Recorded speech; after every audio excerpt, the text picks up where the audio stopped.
가입자 약 3,400만 명. 사실상 국민 셋 중 둘은 가입한 제2의 국민보험격인 실손 의료보험.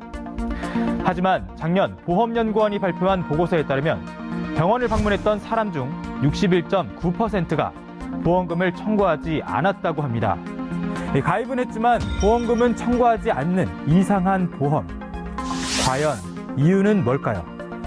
번거롭고 귀찮잖아요. 그리고 이게 왜냐면 바로 자동으로 될 때는 사람들이 그냥 하게 되지만 좀 이따 해야지.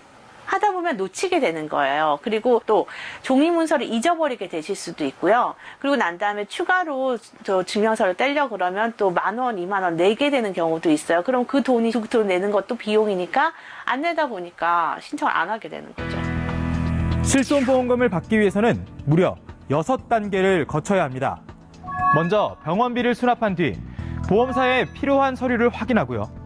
병원에 가서 필요한 진료비 내역서나 영수증을 발급받고 사진을 찍어서 보험금 청구서와 함께 보험사에 애플리케이션이나 우편, 팩스 등을 통해 자료를 전송해야 합니다.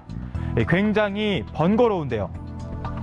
다행히 실손보험 청구 간소화와 관련된 2개의 개정안이 국회 정무위 법안심사소위원회에 상정됐고 오는 20일과 21일 이틀 동안 심사가 예정돼 있습니다. 우리가 IT 강국이라고 얘기를 하고 또 4차 산업혁명 시대를 얘기를 하는 판에 직접 가서 그걸 띄워가지고 찍어서 보내거나 또는 우송하거나 팩스로 보내거나 이게 굉장히 번거롭고 불편하고 병원에서 자동으로 보내주고 그걸 보험사에서 받아서 지급하면 되는 거예요. 지금 의료보험하고 같은 시스템이고 자동차 보험하고 같은 시스템으로 가는 거예요. 지난해 12월 금융위원회와 보건복지부가 공동 의뢰한 한국갤럽 조사 결과 시민들이 원하는 실손보험금 청구 개선 방식은 병원에서 진료비를 납부한 뒤 바로 보험금 청구하고 그 이후 병원이 알아서 증빙 서류를 보험사에 전송하고 병원 방문 없이 간편하게 처리하는 것을 원했습니다. 시민이 원하는 실손보험 청구 간소화. 하지만 현재 상정된 개정안을 반대하는 목소리도 있다고 하는데요.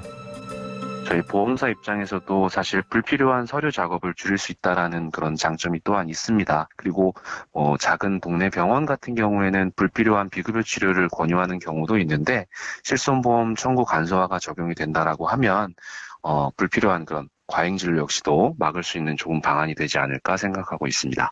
근데 지금 국민 편의인 것처럼 얘기하면서 사실 누구나 다 동의하시겠지만 실손보험 실손율 줄이고 싶은 거잖아요.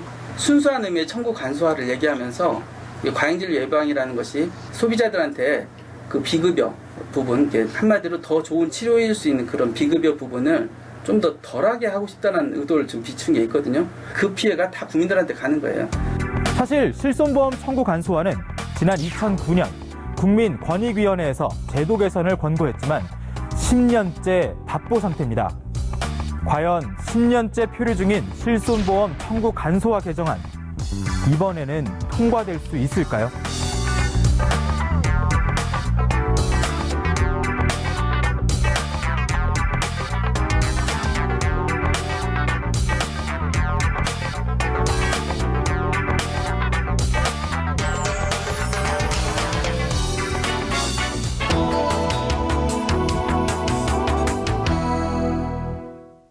개인정보 유출은 그것도 반대예요. 지금은 그야말로 보험사에서 처리하는 과정 속에서 종이 문서가 됐든지 여러 가지 과정들 속에서 유출되기가 훨씬 쉽거든요. 그래서 오히려 안정적인 망을 통해서 가면 정보 유출의 우려는 오히려 없고 개인정보 보호가 더 잘 된다. 이렇게 볼 수 있죠. 당연히 소비자 입장에서는요. 건강정보가 얼마만큼 보험회사에 축적되냐에 따라서 본인이 가입이 편한 정도가 달라지고 보험료도 달라집니다. 특히 심평원을 경유하게 됐을 때는 아까 법에 의해서 하위병령에 의해서 어느 정도 질병 정보를 쉽게 더 공유할 개연성이 생기죠.